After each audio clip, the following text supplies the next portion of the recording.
mo po, pambili mo ng bigas, bibigyan po kita ngayon. At sana po makabalik ako dito para mabigyan po kita ng grocery at bigas. Ano po? Opo. Ah. Salamat sa Panginoon Diyos.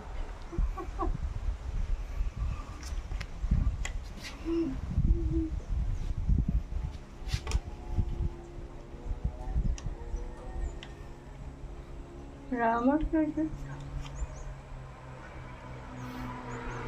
Po, shoutout po sa mga nanonood kay Kuya Mario. Supportahan po natin ang kanyang YouTube channel. Ayan, thank you Rachel at Thank you po kay Kuya Mario. Salamat po. Support po natin ang kanyang YouTube channel mga kalingap. No? Support po sa pamamagitan po ng pag-like, pag-share, and pag-subscribe po sa kanyang YouTube channel. At syempre, panoorin po natin yung kanyang mga ina-upload na mga charity works at mga live stream po niya. Thank you po and God bless us. Ayan, thank you very much. Supportan po natin mga kalingap.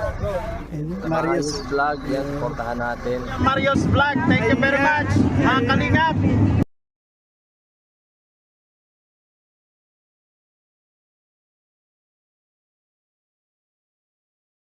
Ayun po mga kalingap, magandang araw po sa inyong lahat, magandang hapon, magandang gabi, at kung bago lang ho kayo sa aking channel, please subscribe at paki-click na rin ho yung notification bell para maging updated ho kayo sa lahat ko pang gagawin mga video. At ngayon po mga kalingap, nandito po tayo sa tinatawag ho daw na ito na sa may Bitukang Manok ho, galing ng Daet papuntang Naga. Dito po kami sa Bitukang Manok sa ngayon. At yun nga po mga kalingap, habang nagtra-travel po tayo, ay mayroon po akong nakita na isa pong lola na nakahandusay sa kanyang bahay. Ayun po mga kalingap, siyempre po wag nating kalimutan suportahan Kuya Bal Santos Matubang, Atid na Vlog at Kalingap Rob. At ang inyong pong lingkod, Marius Vlog po. Sana po palagi po natin suportahan. At sa ngayon po mga kalingap, pupuntahan ho natin si Lola para matanong ho natin kung ano man po yung kanya, kasi nag-iisa siya. La, kumusta ka na po? Maraming. Marayman? Hindi ka po marunong magtagalog? Tataw ka po magtagalog? Marunong ka magtagalog? Nakatanong pa man saro-saro. Ilan po yung kasama mo dito, Lola? Ayaw, kami lang mga ina. Kayong dalawa lang po. Nasaan yung asawa mo? May asawa kayo, La? Ay, uso na, nagdadala. Saan po? Ay, wala na po. Ibig sabihin, wala na.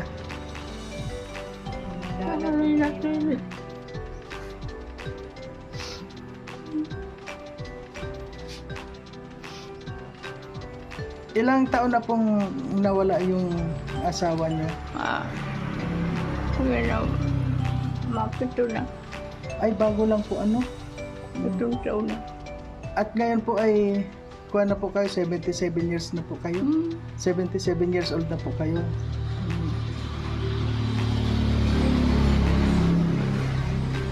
Bakit po napaiyak kayo, naalala niyo yung asawa mo? Naalala ko yung asawa ko eh.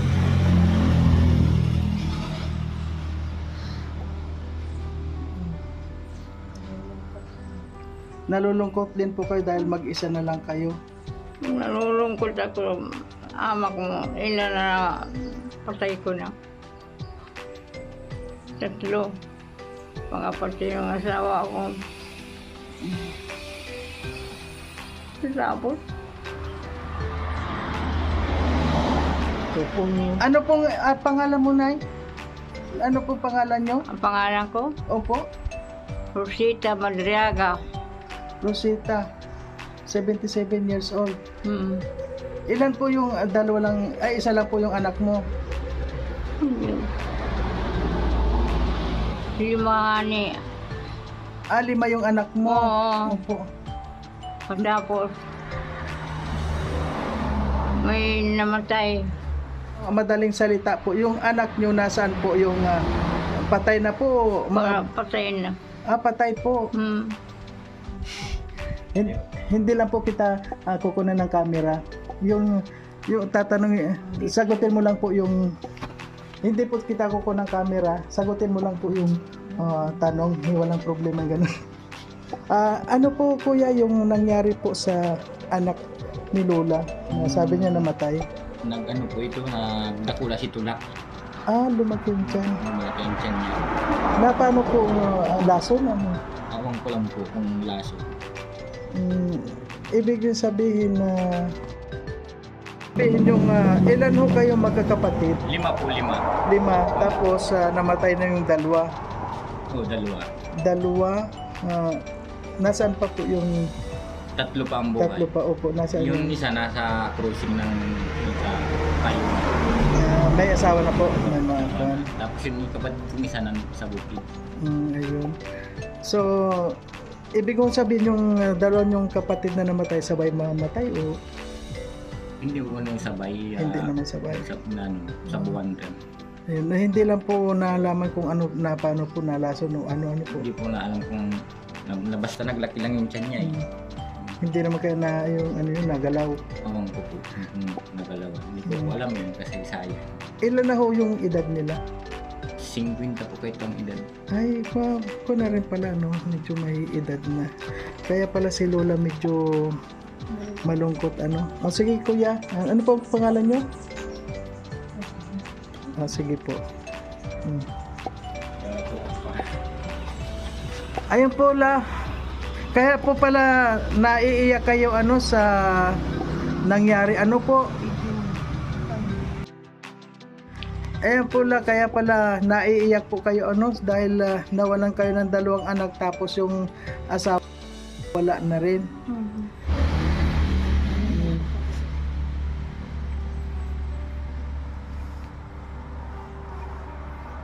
Ngayon po Lola, kumusta naman po ang buhay mo dito? Sinong nagbibigay sa iyo ng sa pangangailangan niyo po sa araw-araw?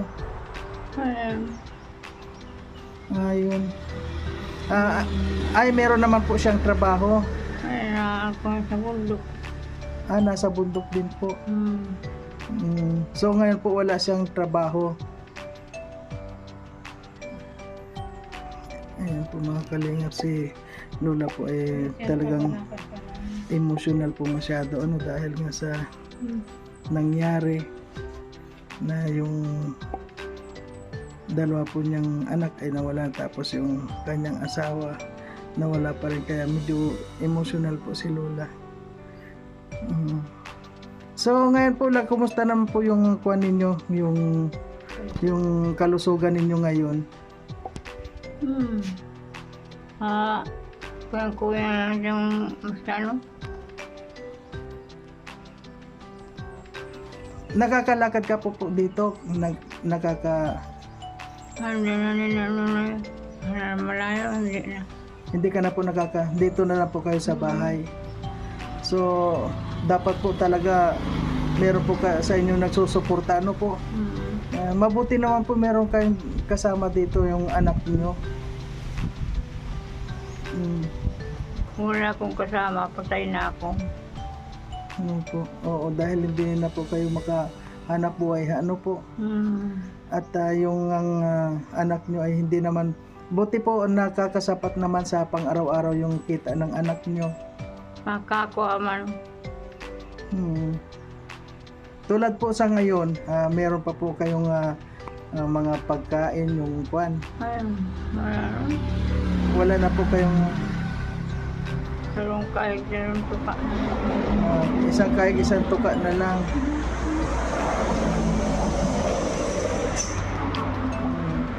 Napakalungkot. Ano nga po yung pangalan nyo? Rosita. Po? Rosita. Rosita. Si Lola Rosita po, 77 years old. Ayan po. Sa ngayon po pwede po matanong kita, ano po yung gusto naman ninyo na maitulong para sa inyo? Halimbawa po may magpaabot dito sa mga nanonood sa atin. Ano naman po yung gusto nyong tulong? Ayun, gusto ko bagas. Bagas po. Kasi wala na po kayong pansaing.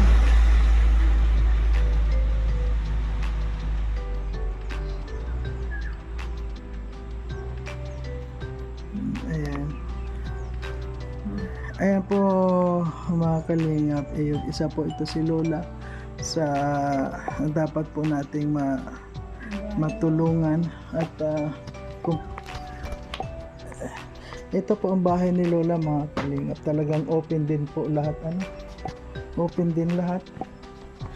At kung makikita nyo ganito, open lang ho yung kanyang tulugan.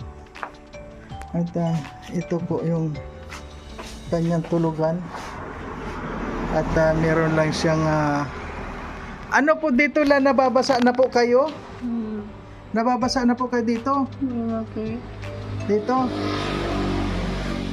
Ayun po mga kalingap, kaya palang babasa siya dahil na medyo dito lang ho siya nakahiga mga kalingap sa simento po yan lang po ang kanyang kung talaga. At mga ito pong bubong niyan nilagyan po ng plywood para hindi naman siya mabasa. Ayan.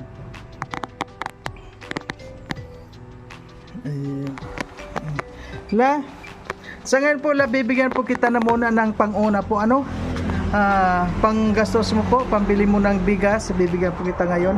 At sana po makabalik ako dito para mabigyan po kita ng grocery at bigas. Ano po? Po. Ay, salamat sa Panginoon.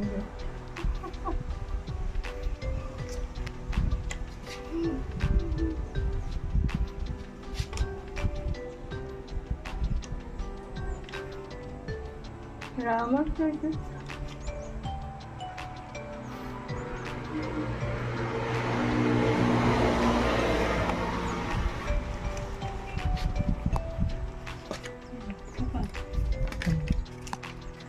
La, ngayon po bibigyan muna po kita ng pambili mo po na kung ano po yung gusto nyo at huwag kang mag-alala mga kalingap dahil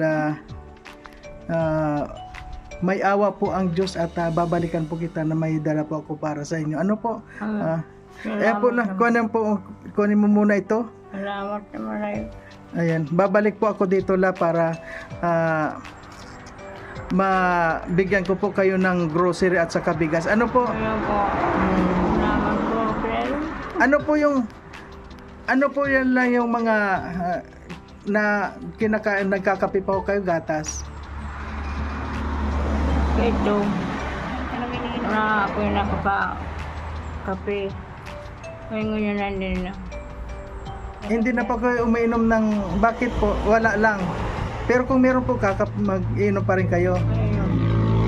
Sige.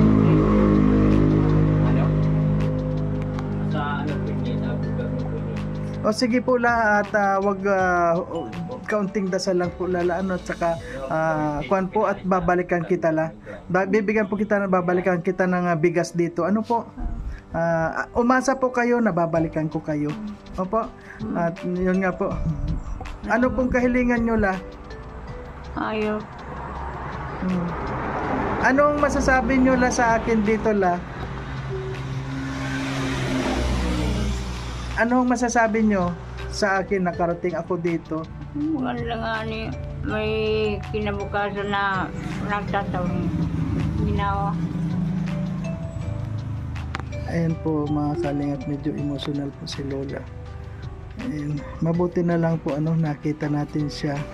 At sana po mga kalingap, sa mga viewers po natin mga kalingap, kung sino man po yung gustong magpaabot kay Lola, at ito pong time na ito po ang oras na para magbigayan po tayong lahat, at kung sino man po yung may mga maluwag na pamumuhay, mga maluwag na puso na gustong tumulong po kay Lola, ay pwede po ninyong ipaabot sa ating channel. Bisitahin lang po ninyo ang aking channel at pwede po kayong ipadaan doon kung para kanino po yung ibibigay niyo sa mga tinutulungan natin.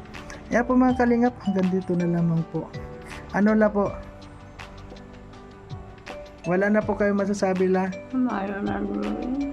O sige po, hintayin nyo na lang po ako dito. Ano la? At darating po. Salamat na maraming.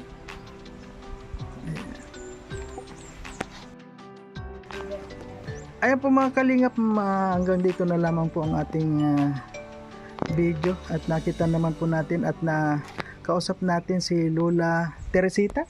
Rosita Madriaga po. Ayan, Lola Rosita Ayan po, wag na nating apelyiduhan.